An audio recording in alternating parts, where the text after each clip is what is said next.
You didn't stumble onto this by accident. Something moved in you before you even pressed play. A restlessness, maybe, or a quiet ache you couldn't name. That ache was not weakness. It was your spirit recognizing that heaven had already scheduled this moment for you. Chosen one, sit with that for a second. Out of everything you could have been doing right now, you're here. And heaven does not waste appointments. I want to start with a story, because sometimes truth lands easier through a life than through a lecture. There was a woman named Diane Marsh, living outside Dayton, Ohio, in a small rented house with peeling porch steps and a garden she never had time to plant.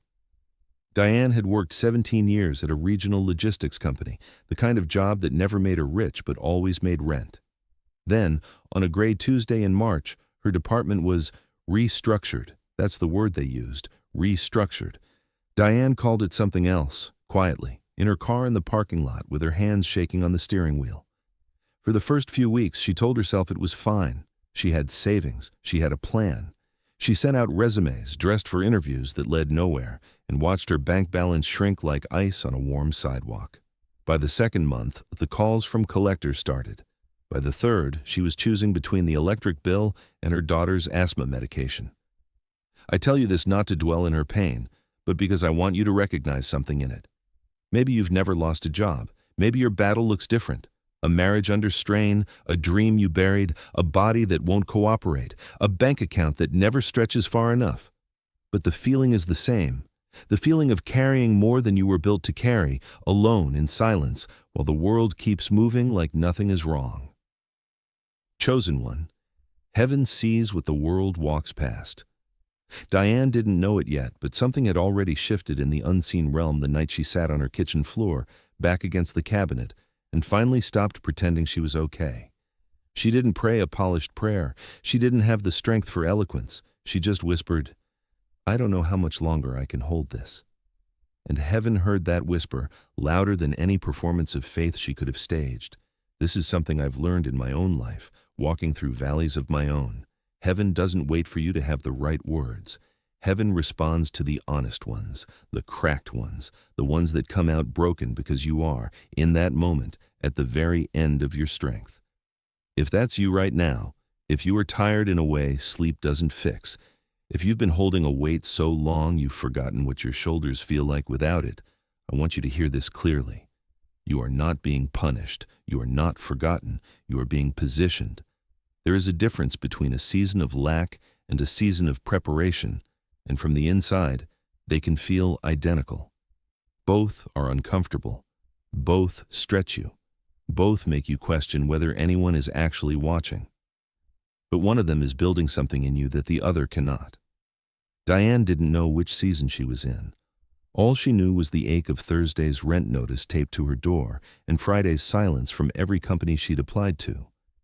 But here's what she also didn't know. 3 towns over, a woman named her aunt hadn't spoken to in 6 years was about to make a phone call that would change everything. Not because she'd heard about Diane's situation. She hadn't.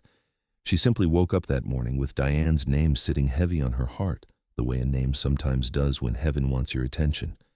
That's how it often works, chosen one. Not through the doors you're knocking on, through the ones you forgot existed. I want you to consider your own life for a moment. Think of the doors you've been pushing against. The job applications, the loan approvals, the relationships you've tried to force back together. What if the door heaven is opening isn't any of those? What if it's something or someone you stopped watching for a long time ago? Diane's aunt picked up the phone that Thursday evening. She didn't know why she was calling. She just knew she needed to. And on the other end, Diane, sitting in the dark because she'd started turning off lights to save on the electric bill, answered with a voice she didn't recognize as her own, thin, tired, barely holding together. "Diane," her aunt said, "I don't know why I'm calling, but I need you to tell me what's going on." Chosen one, that phone call was not coincidence. It was collision. The collision of heaven's timing with human obedience. Somewhere between the ache in Diane's kitchen and the nudge in her aunt's spirit, something holy had been arranged. But the story wasn't over. Diane hadn't told her aunt everything yet. And what happened after that phone call would test whether Diane could actually receive the help heaven was sending. Because sometimes The hardest part of breakthrough isn't waiting for it. It's trusting it when it finally arrives. Diane sat with the phone pressed to her ear, throat tight, unsure how much to say. Pride is a strange thing. It can survive on nothing for months, refusing help even while the walls close in, because admitting the truth feels like admitting failure. "I'm okay," Diane started to say, out of habit more than honesty. Her aunt, whose name was Carol, didn't accept it. "Diane, I felt something today. I haven't felt something like that in years. Tell me the truth." And so, for the first time in 3 months, Diane told the truth. All of it. The layoff, the dwindling savings, the overdue rent, the nights she'd skip dinner so her daughter wouldn't have to. By the time she finished, she was crying, not the composed, dignified crying she'd allowed herself in private, but the full, shaking kind that comes when a burden finally has somewhere to go. Carol was quiet for a long moment. Then she said something Diane would remember for the rest of her life. "I think heaven's been waiting for me to call you longer than you've been waiting for help." Chosen one, I want you to notice something in this story because it applies directly to you. Diane's breakthrough didn't begin with a miracle falling from the sky. It began with honesty. It began with a woman finally admitting out loud that she couldn't do it alone. Heaven doesn't require you to have it together before help arrives. Heaven requires you to stop performing wholeness you don't feel. If you've been holding a mask in place, smiling through exhaustion, saying, "I'm fine," when your spirit is threadbare, I want to gently tell you, you don't have to hold that mask here. Whatever you're walking through, heaven already knows the truth beneath your composed face. The only person the mask is fooling is you. Carol didn't have unlimited resources. She wasn't wealthy. But she had enough to cover Diane's overdue rent that week, and more importantly, she had connections. A former co-worker who ran a small logistics firm 2 counties over and had just posted an opening for an operations coordinator. Carol made the call before she even hung up with Diane. Now, I want to pause the story here, because there's a principle worth sitting with. Heaven's provision rarely arrives as a single dramatic miracle. More often, it arrives as a chain, one obedient person after another, each playing a small part they don't fully understand until the chain reaches you. Carol didn't know she was link 1. She just knew she needed to make a phone call. The coworker didn't know she was link 2. She just happened to remember a posting she hadn't filled yet.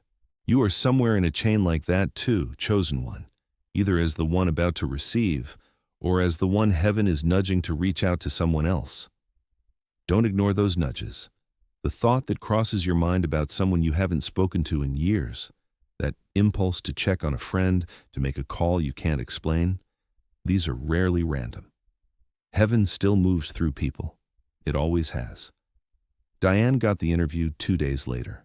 She wore a blazer she'd bought years ago for a wedding, the only formal thing left in her closet that still fit.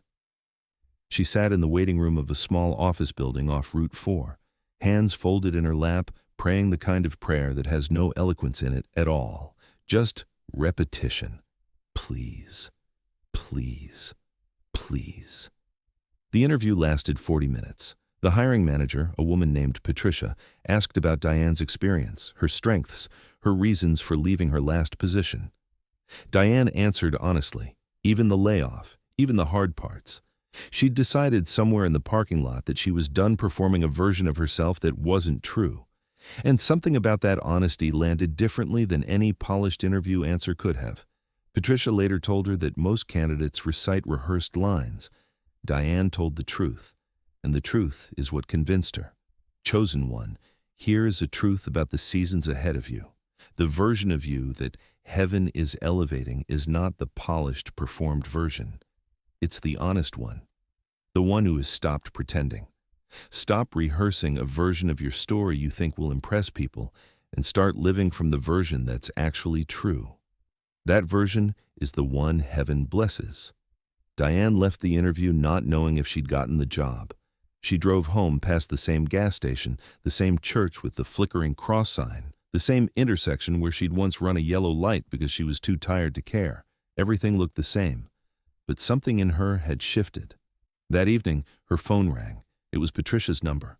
Diane stared at it for 3 full rings before she answered, because some part of her, the tired, guarded part, was already bracing for disappointment. She had been let down before. She had hoped before and watched hope collapse. But heaven was not finished with her story yet. And what Patricia said on the other end of that call would set in motion something Diane never could have predicted. Not just a job, but a doorway into a season of provision she hadn't dared imagine even in her most desperate prayers. "Diane," Patricia said, "we'd like to offer you the position."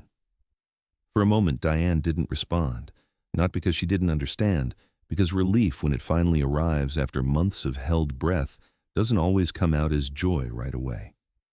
Sometimes it comes out as silence, as the body finally allowing itself to exhale after holding tension for so long it forgot what release felt like. "Diane, are you still there?" "Yes," she whispered. "Yes. Thank you." The salary wasn't extravagant. It wasn't the kind of number that solves every problem overnight, but it was enough to cover rent, enough to keep the lights on, enough to breathe. And sometimes, chosen one.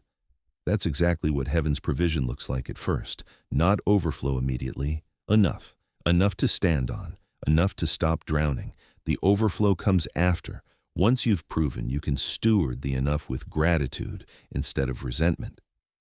I want to speak to you directly here, because I believe some of you have been waiting for a windfall, a single dramatic miracle that solves everything in one movement. And I understand that longing. But heaven often builds slower than that, brick by brick, so that what's built can actually hold weight. A house built in a single storm collapses in the next one. A house built patiently, plank by plank, survives what comes after. Diane started the new job the following Monday. It wasn't glamorous.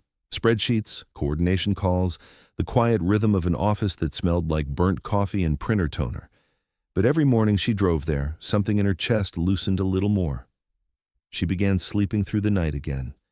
She began, cautiously, to plant that garden she'd never had time for. But here's where the story takes a turn that Diane didn't expect, because breakthrough is rarely a single door. It's often the first door in a hallway of many. 3 weeks into the new job, Patricia called Diane into her office. Diane's stomach dropped instinctively. Old fear doesn't unlearn itself in 3 weeks. But Patricia wasn't there to deliver bad news. She was there to tell Diane that the company's logistics director, a man named Frank who'd run operations for nearly 2 decades, was retiring at the end of the quarter. And Patricia wanted to know if Diane would be interested in training for the role. It was the kind of opportunity Diane would never have applied for on her own. She would have talked herself out of it, told herself she wasn't experienced enough, wasn't ready, wasn't the kind of person rooms like that were built for. But Patricia had watched her these past weeks, watched how she carried herself, how she solved problems no one asked her to solve, how she showed up early and stayed honest even when honesty wasn't required. Chosen one, I want you to hear this clearly. Heaven often positions you before you feel ready, because readiness according to heaven's timing is different from readiness according to your fear. Fear will always tell you to wait for one more sign, one more proof, one more piece of evidence. Heaven says the door's open now. Walk through it while it's open, not once you've convinced yourself you deserve it. Diane said yes, not because she felt confident, because she'd learned over the past months that confidence often follows obedience rather than preceding it. The training took 2 months. It was hard. New systems, new responsibility, new pressure. There were nights she came home exhausted, wondering if she'd made a mistake, if the old fear had been right all along. But she kept showing up. And slowly, the fog cleared. Slowly, the role that had once seemed impossible began to fit her like something she'd been shaped for all along. Then, near the end of that second month, something happened that Diane hadn't seen coming. It arrived on an ordinary Wednesday, disguised as nothing more than a routine email, the kind she nearly deleted without reading closely. But that email contained a number attached to her name, tied to the promotion, tied to a compensation structure she hadn't fully understood when she accepted the training role. And as Diane read it a second time, then a third, her hands began to tremble, not from fear this time, but from something she hadn't let herself feel in a long time. She sat at her kitchen table that evening, The same table where months earlier she'd rationed grocery money down to the dollar, staring at a number that would not only stabilize her life, but expand it in ways she had stopped daring to imagine. And it was in that quiet moment, alone, unglamorous, no fanfare, no audience, that Diane finally understood something heaven had been trying to teach her the entire time. The breakthrough was never about the money. It was about who she became on the way to receiving it. Diane sat at that kitchen table for a long while, the number on the screen blurring slightly through tears she didn't bother wiping away.